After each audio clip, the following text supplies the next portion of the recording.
Hello students, welcome to the EPG Pathshala. I am Dr. Rashmi Sharma, Head of the Department OBNHR, Lal Bahadur Shastri Institute of Management, Delhi. Today we will learn the module Managing Organizational Change and Development. This module is from the paper Contemporary Issues in Human Resource Management and Future Trends. We will be introducing the concept of change management, organizational development process, organization's diagnostic process, the challenges in change implementation, overcoming resistance in organizational change, and the development process. After completing this module, the students will be able to understand the dynamics of the change process and resistance to change in the organizations, have a familiarity with a range of organizational development interventions and techniques, and an understanding of their appropriate applications, capabilities, and limitations for effective, successful change in the organization.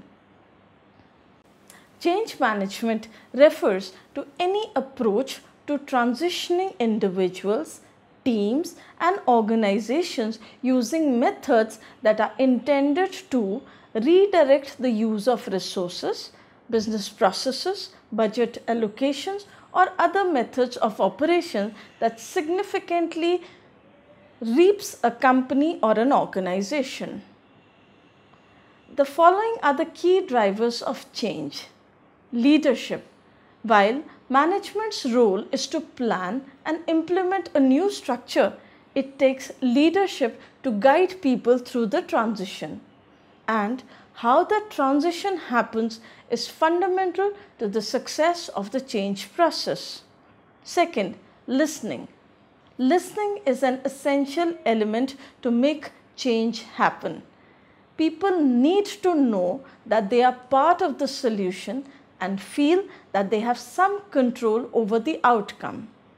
It may be in hearing comments about why others are resisting change that a new approach, one that would be embraced by everybody involved, can be found. Third, vision. As a leader, your vision of the future is important, and it is essential that you invite others to help figure out what needs to be done to move towards that vision. In order to manage organizational change, we must move out of the comfort zone. We generally want to do a good job and feel that we have been doing this and it is effective. However, this change takes us out of our comfort zone. When we are faced with something new, we can feel incompetent and really want to seek shelter in the old and familiar way. Engaging people in opportunities that build on their strengths and interests will result in more people feeling confident and knowing how to move things forward. By giving people a chance to explore new way of doing things, experimenting, taking risk, you are encouraging creativity and innovation in the organization and also having an engaged workforce in place. If you wish to celebrate the milestone of success, you would be having a happier, engaged workforce in place who are willing to take up any kind of challenge and accept any kind of change that comes their way. It allows them to see their progress and affirms them that the efforts that they are making are effective. If you have a small celebration in the form of an appreciation party or a get-together, it would acknowledge and energize the people who have been anchoring the changes that have been made. Organizations can only change when there is flexibility and adaptability. No organization can change which has standardized and rigid structures, policies in place. Thus, organizations have to be flexible in order to respond to the economic changes, global changes and unexpected external or internal pressure. Let's understand the organizational development process. There are certain steps that are to be followed. First is initial diagnosis, data collection, data feed, planning strategy, intervention, team building and evaluation. In the first step, we are required to initially diagnose the problem. The management should try and find out an overall view of the situation to find where the real problem lies. The top management should meet the consultants and the experts to determine the type of program that is needed. In the very first stage, the consultants are required to meet the various persons in the organization and interview them to collect some information. Data collection stage requires the consultant to take the surveys and determine the climate of the organization and the behavioral problems of the employees. The consultant would then meet groups of people away from their work environment and get some answers to questions like, what is the specific job condition that contributes most to the job effectiveness? What kind of conditions interferes with the job effectiveness? What changes would they like to make in the working of the organization? The third step involves data feedback and confrontation.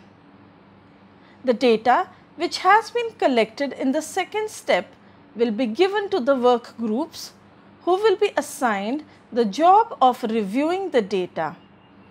Any areas of disagreement will be mediated amongst themselves only and priorities will be established for change. Step number 4 involves planning the strategy for change. In this stage, the consultant will suggest the strategy for change. He will attempt to transform diagnosis of the problem into a proper action plan involving the overall goals for change, determination of basic approach for attaining these goals and the sequence of detailed scheme for implementing the approach. In the fifth step, intervening in the system refers to the planned program activities during the course of an organizational development program.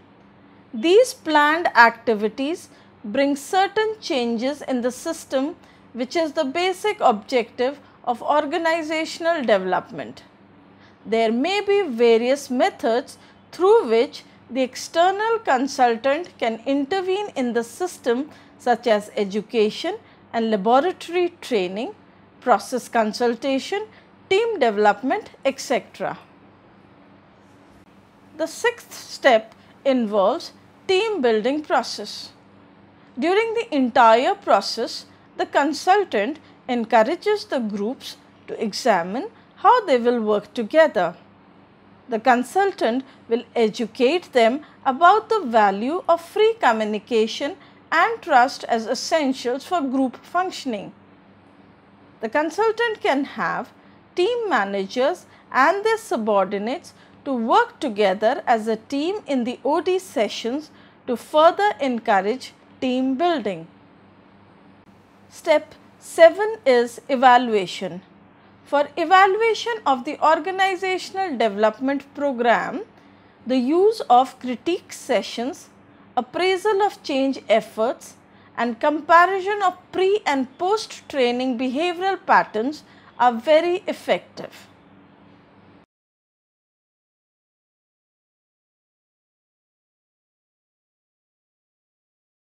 Let us understand the organizational diagnosis process. The diagnostic cycle includes identifying the problem that the organization is facing and to determine the causes so that the management can plan solutions. An organizational diagnosis process is a powerful consciousness raising activity in its own right, and its own usefulness lies in the action that it includes. The major steps of a diagnostic cycle includes orientation, goal setting, data gathering, analysis or interpretation of data, feedback, action planning, implementation, monitoring and measuring, and finally evaluation. Let's understand the forms of diagnostic. The focus of diagnostic will be different in range of different situations. For example, diagnosis for a development or improvement will be different from diagnosis for remedial or problem solving, although the methodologies may be similar. The history of organizational development and the lead to organizational diagnostics is what we are going to talk about. Kurt Lewin is said to have played a key role in the early development of organizational development as we understand it today. As early as the 1940s, Lewin experimented with the change process, which was collaborative in nature, and involved himself as a consultant and a client group. Now let us understand what are the challenges in change implementation. Planning is the biggest challenge. If we do not have a step-by-step planning process in place, change in an organization is likely to fall apart or cause more problems than benefits. One needs to understand exactly what exact changes will take place and how these changes will occur in the organization. Second, lack of consensus is another challenge. If an employer fails to get everybody on board with the corporate changes, they are likely to face barriers during the process. The decision to implement changes should come from the top level of the organization. All management level staff needs to be on board and able to deal with the changes that you and the organization might face and have a dissemination within the staff. Next challenge is communication. Failing to communicate with all the employees invites rumors and fears into the workplace, particularly if you are facing major changes such as downsizing or a merger. Employees want to know what's going on, whether it is a positive or a negative news.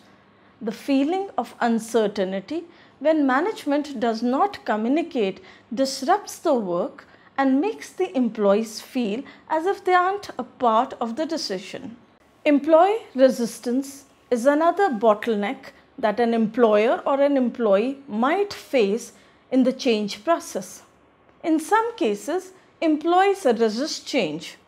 They become comfortable with the business they are into and how the business is being run. They know the expectations and their own role within the company, so they have moved into a comfort zone. But when there is a major change which disrupts their familiarity and comfort zone, these employees become upset and resist change.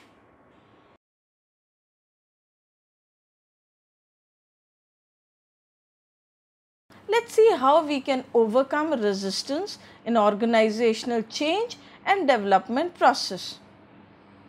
It's always good to create a way to communicate with your employees about the new initiatives and their progress.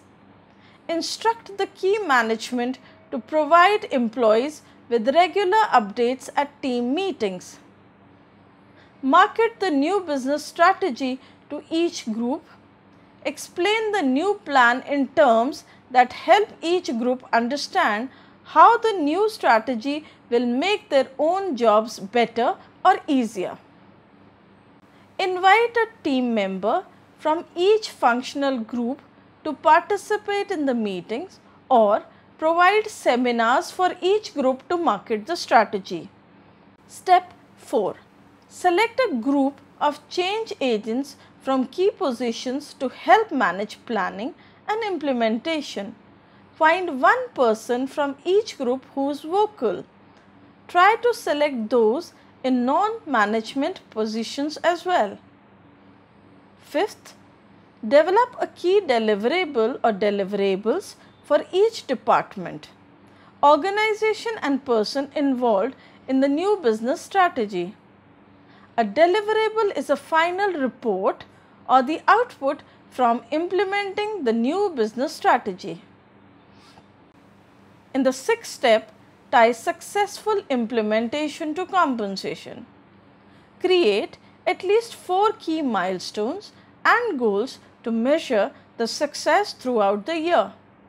Report on the performance regularly and publicly reward those people or groups that meet the goals. Understand the negative effect of change. There is a lower morale when staffers resist a change taking place at work. They may feel less optimistic and hopeful about their professional future with the company. This is particularly so if there is a lack of communication regarding the change. Lowered efficiency. When employees spend time focusing on resisting the change taking place in the workplace, they become less focused on doing the daily tasks that are associated with their jobs. This leads to a reduced level of efficiency and output amongst the staff, which can affect the company's bottom line. In a disruptive work environment, there is resistance amongst the staff. The negative effect to resistance among staff to changes may be a more disruptive work environment. Employees resist changes may cause commotion with outbursts regarding the changes or a combative attitude with the management staff.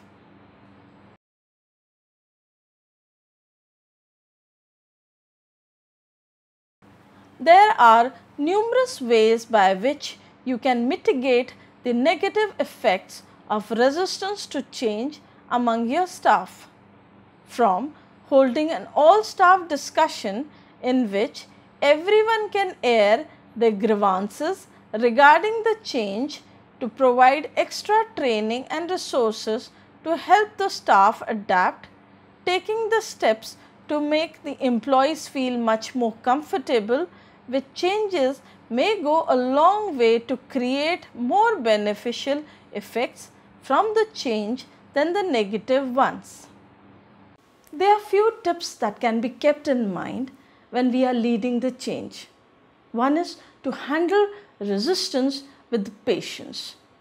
Patience is the paramount in all situations. We all know how Spider-Man learned the hard way that with great power comes great responsibility. But in the world of change management, we know that with great change comes great or greater resistance. We should expect it because it's not unexpected, and it has to be handled with patience, with communication and feedback. Reach out to your employees, ensure that they talk to you and share their concerns. Protect your team. Your team should believe in you without any question that if they stand by the established plan or process and some interdepartmental conflict occurs, you as their leader will have their back and will stand by them. This is the kind of trust that they should repose in you. Look ahead. Keep your eyes forward. Be the one to see the iceberg first before the rest of the team, and you will encourage confidence in your people. Encourage them to think critically and ask questions as part of the process, but be there for them. This module has helped us to understand that organizations can think of creating the future by involving people in the change process and set the change and stage for culture that is going to be innovative by attracting and retaining the most capable and engaged talent. Thank you.